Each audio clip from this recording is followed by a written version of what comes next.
All right. Thank you, Steffi. Good afternoon, and thank you for showing here. The first assumption, of course, that I'm going to make here in this presentation is that we're going to have a post-COVID-19 world. And I think we are, but the future is uncertain, so nobody really knows for sure. This whole webinar was really driven with the idea that really a simple question, how does Treasury measure success? And I think the answer is there should be some measures. And what we're going to do here is we're going to talk about some measures. There are no real right answers to the idea of metrics. I'm going to suggest some. I'm sure you can come up with others based on industry, based on complexity of the company. But with any metric comes the idea of you're measuring the right thing. You can measure a lot of wrong things and come up with some answers. The question now is whether those answers mean anything. So I want to talk about today's world, give you an idea of what I think a perfect Treasury model should be, to give you some ideas about what you should be measuring. And then we're going to go through some other ideas about how you can build a business case for change so you come up with those right metrics. But let's go right to the first poll. And again, using your app here, and this is a simple sort of agree, disagree. Do you actually have success measures in your Treasury function that are integrated into your corporation's success metrics? Sort of, yes, no, not sure, or maybe your company does not have a Treasury function. So 4 answers there. Please take a moment to whip out your app and answer away.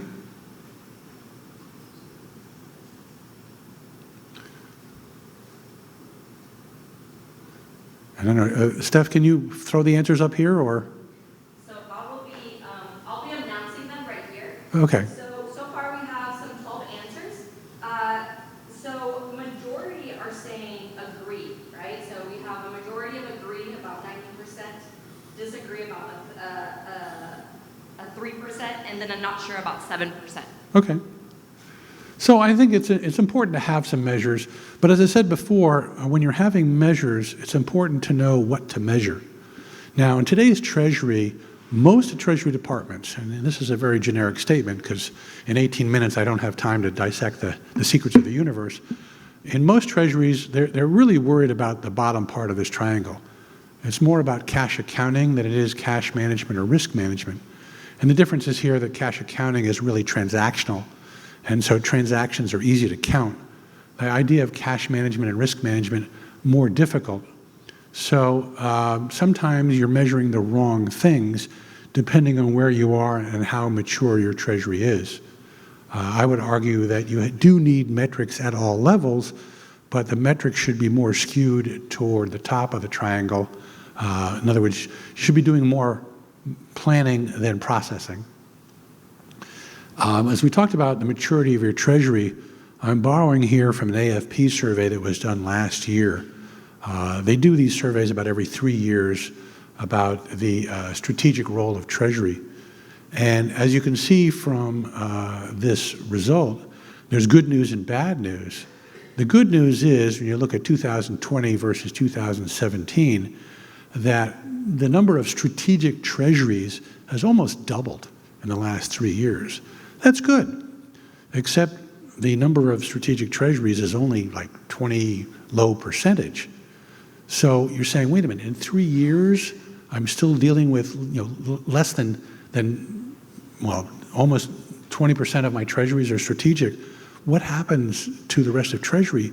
Treasury's been in existence for years and years. And so here you see the different definitions, and again, I won't go into them, but what are the implications for 2022 if Treasury is still stuck in what I'll call a transactional world, measuring perhaps the wrong things? So if you're going to move from the, let's say, foundational or basic Treasury into a more strategic Treasury in order to measure the right things, it helps if you have a model to really think about how Treasury should look like in the future. Are you going to get there tomorrow? No. But again, it always helps to have a goal. And as you see here, you've got sort of 4 basic functions that really are integrated. Not only are they integrated one to another, but they should be integrated. And these little double-headed arrows that you see on the left and the right of this diagram are where Treasury should be talking to and from the financial markets and to and from the company. Treasury can't do this by itself. And the parts of Treasury that really need to function well are the 5 bullets on the end.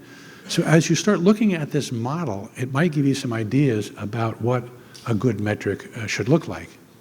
And that leads into our second polling question about, in the future, in a perfect Treasury, how should Treasury measure its success?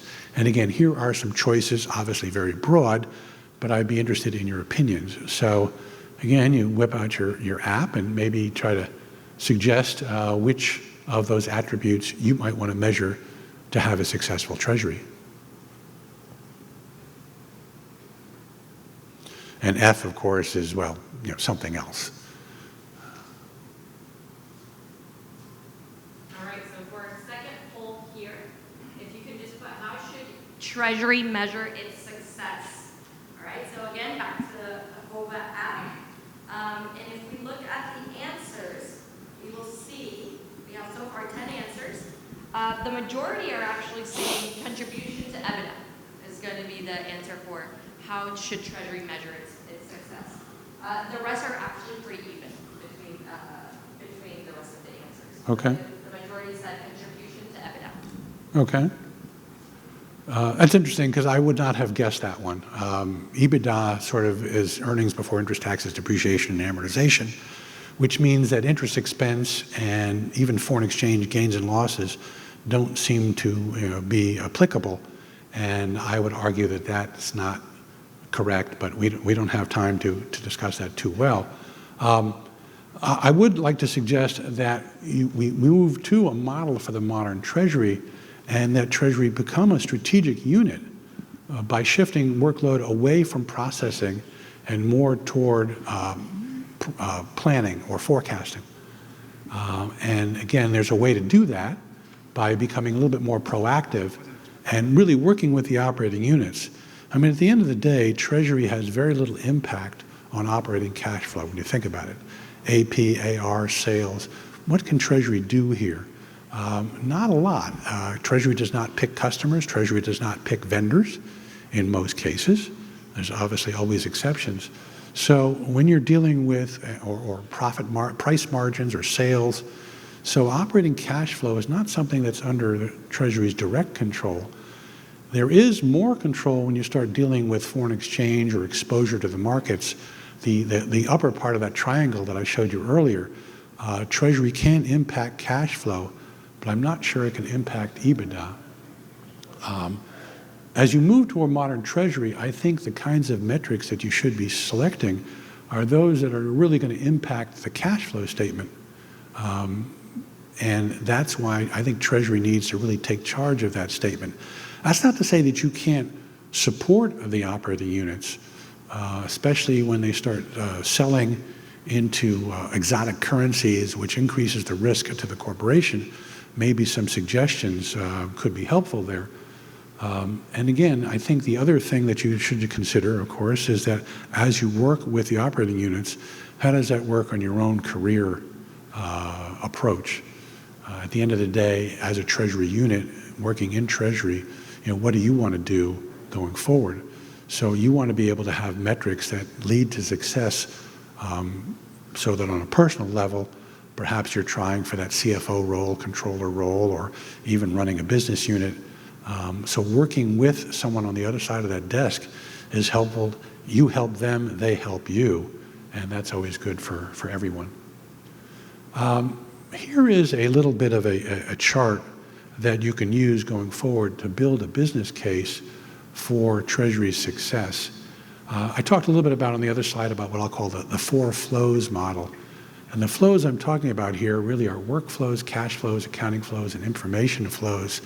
And they work across different elements of the company: cash, debt, investments, risk, legal entities, so on and so forth. Obviously, I don't have time to talk about the details here. But when you think about it, a lot of information has to transpire. Those are those double-headed arrows that I showed you before.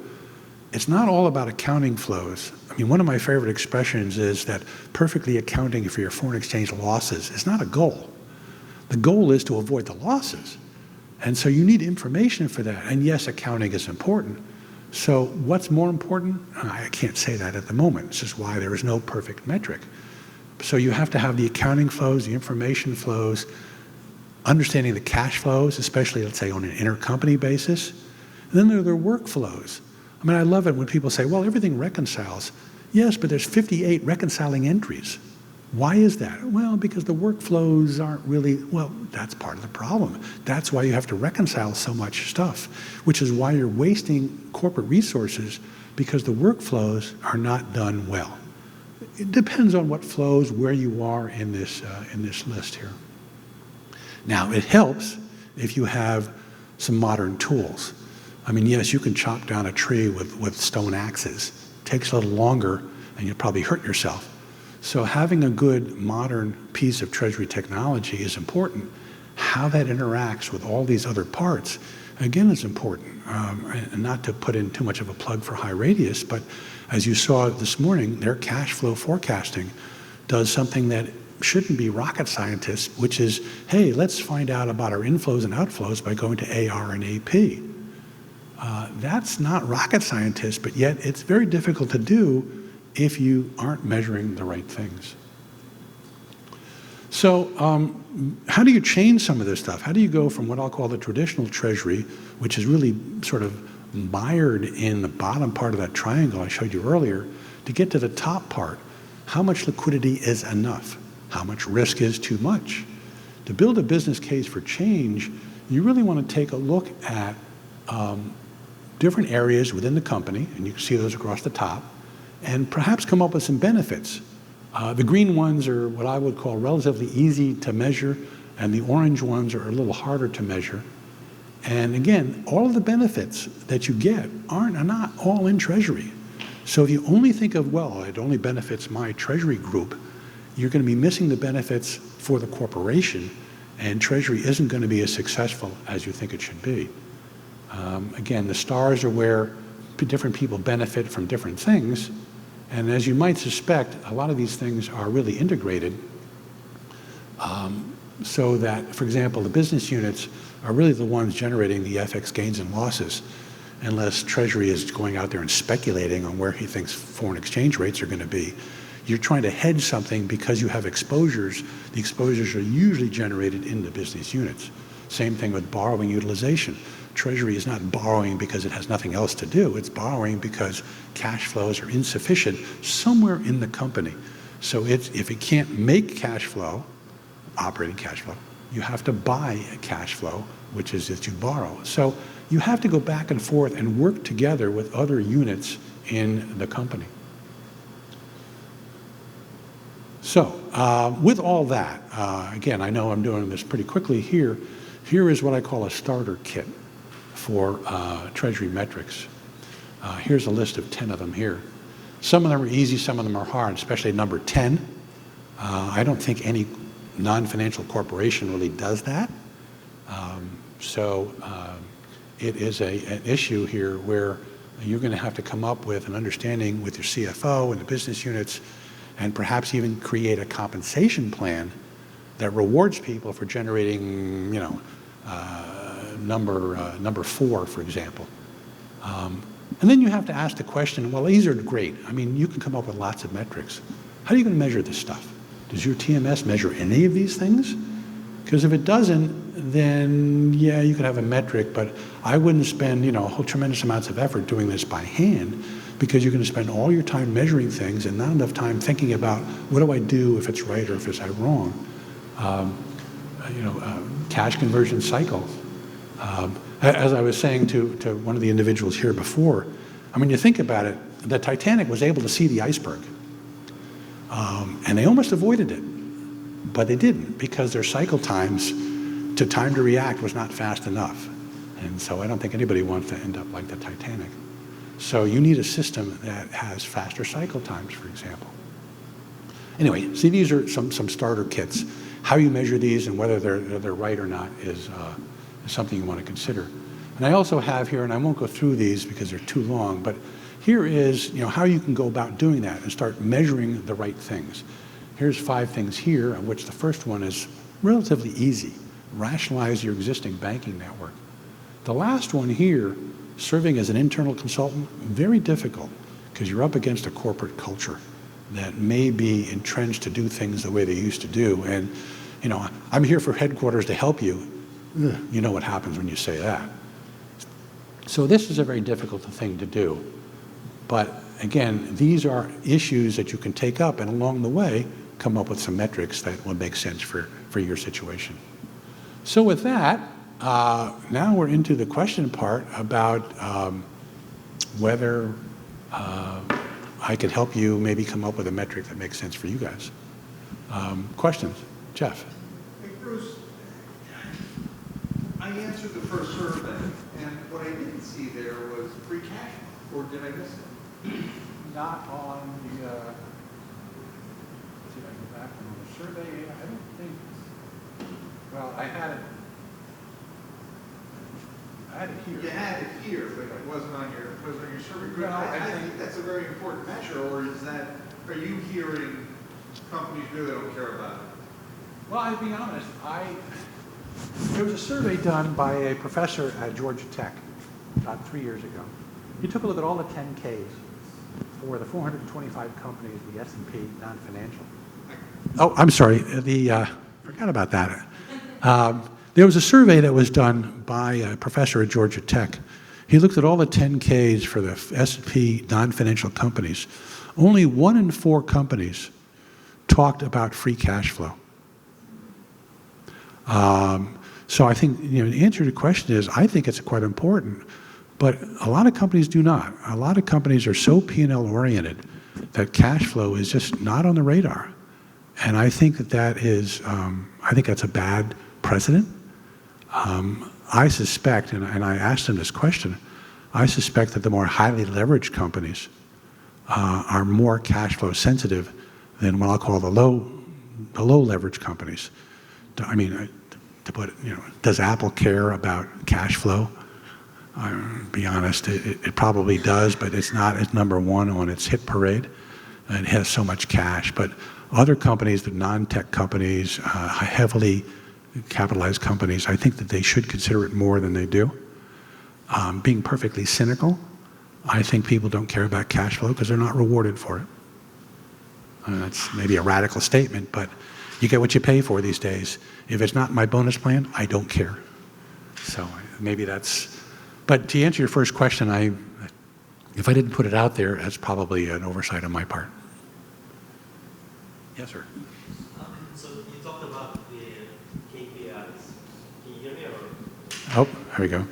You talked about KPIs and what they should be measuring, and this is a very good starter kit. What about the actual tool to capture those KPIs? And it might be as simple as spreadsheet, or is there more out there that you recommend? I'm a big believer in treasury management systems, but I think treasury management systems still have a way to go. Treasury management systems started off as sort of transaction processors, and they had to move more to what I'll call liquidity engines. And so in other words, they need to spend more time forecasting and planning and less time processing. And today, TMSs will forecast if you put in the right information. And that's part of the problem, is the information is not there. AP, AR, and there's other engines also. I mean, if you have tremendous amounts of investments, I mean, if you're a company that generates a lot of positive cash flow and you have a lot of money invested, how do you get those investment cash flows, the maturity of those investments, how do you bring that into a forecast? Most TMSs are not that good at that. Same thing with when you have stock buyback plans. Most TMSs that I know don't really have any kind of an equity engine that talks about treasury stock or the inflows and outflows and what it takes. So there's still a lot of spreadsheets. Most of the companies that I've seen that have TMSs are still highly dependent on spreadsheets. And I think the reason for that is twofold. One is I'm not sure the users are that familiar with the capabilities of their own TMSs. And number two, as I was mentioning before, I don't think the TMSs are there yet in the sophistication of their forecasting modules. So, Yeah, that's just forecasting, but I'm talking about the broader list of KPIs. You would still look at TMS as the place to keep those KPIs kind of organized and tracked. yes, I would argue strongly that you need a TMS, the same way you need an ERP system. ERP systems are based on accrual accounting. Well, where is the cash flow engine that you need? And not only that, but you need something that will give you the information, I don't want to say today, but think about it. An ERP system is right every 30 days. What do you do next week? Going to an ERP system is not going to give that information. So a TMS will give you information faster, and it will give you more information about your cash. Because first of all, if nothing else, it does it from the bottom up. And that gives you that granularity that you need to make some decisions. There are some, as I mentioned before, there are some weaknesses. But without that, I would not solely depend on an ERP system by itself. Other questions? All right. That was great. Thank you so much, Bruce. Thank you. Yes, appreciate it.